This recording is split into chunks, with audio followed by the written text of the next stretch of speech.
Boys and girls, it is time for your social studies lesson. We have a test coming up on the amendment process. You've already learned part of that test already, the three branches of government.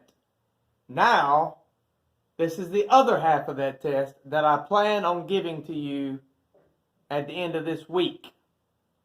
So, you got a lot of studying to do. I provided you with the PowerPoint. I provided you with the class notes. You must study every day to be ready for that test. And you can always rewatch this video. But our test will be on the amendment process and the three branches of government. All right, first of all, what is an amendment? Amendments are add-on laws to the Constitution. Remember, we've learned last week that the Constitution is the law of government for the United States of America, and it informs citizens of their rights and their freedoms.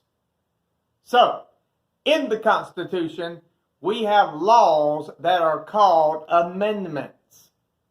And look at the second point on this slide.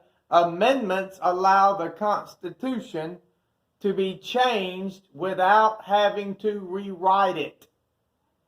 We just add onto the Constitution. We never rewrite the Constitution. We never tear it up and start all over. We just add to it.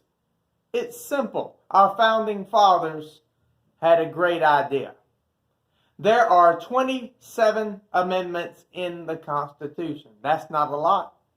But I guarantee you those 27 amendments are very important for citizens of the United States of America. Now, this is the amendment process. This is how the Constitution can be changed. This is how we add laws to the Constitution. And let me tell you something, 5th grade, it is not easy to do. So step number 1, and now you're going to have to know these steps. You're going to have to know them in order. So that's what I mean by studying and practicing every day.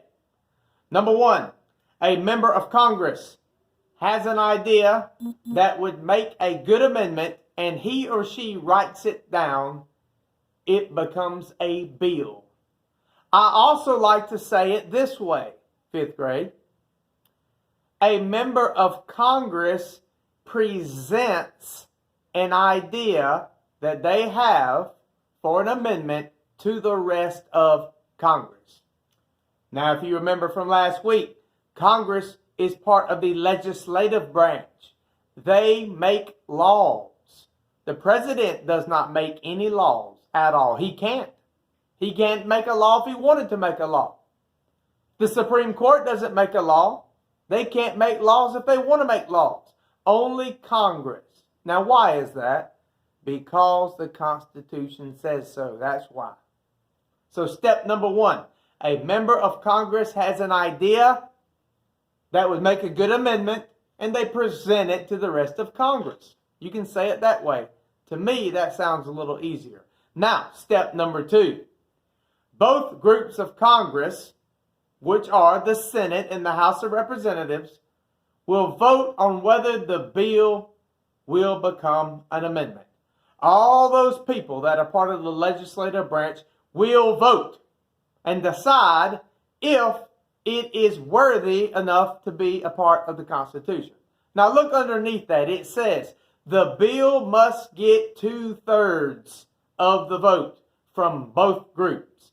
That means 2/3 of the Senate must say yes, and 2/3 of the House of Representatives must say yes or vote yes.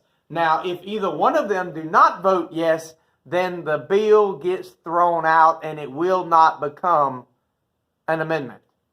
Now, if they do say yes, if 2/3 of both houses vote yes, then it goes on to step number 3.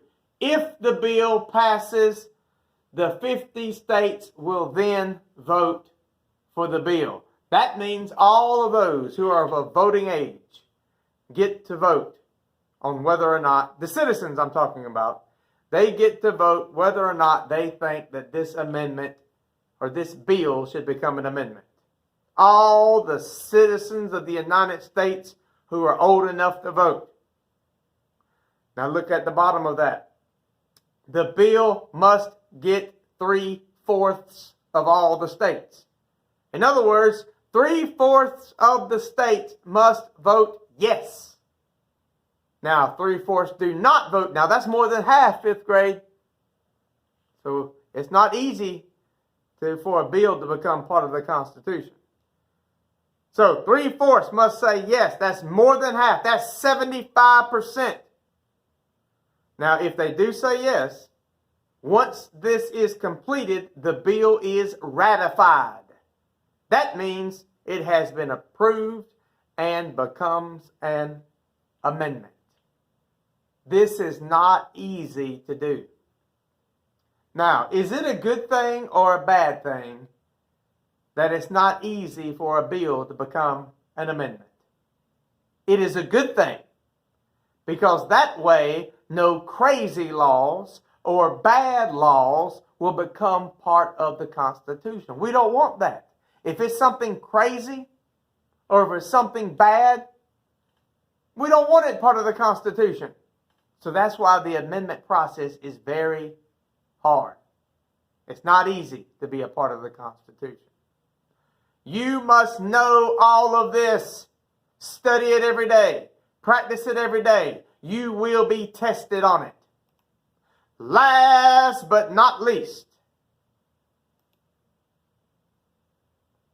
all those people are crammed into that, looks like a subway or a train. Maybe it's a bus, I don't know. There's no breathing room at all. They are not practicing social distancing. Have a nice day. Now get busy with your passage.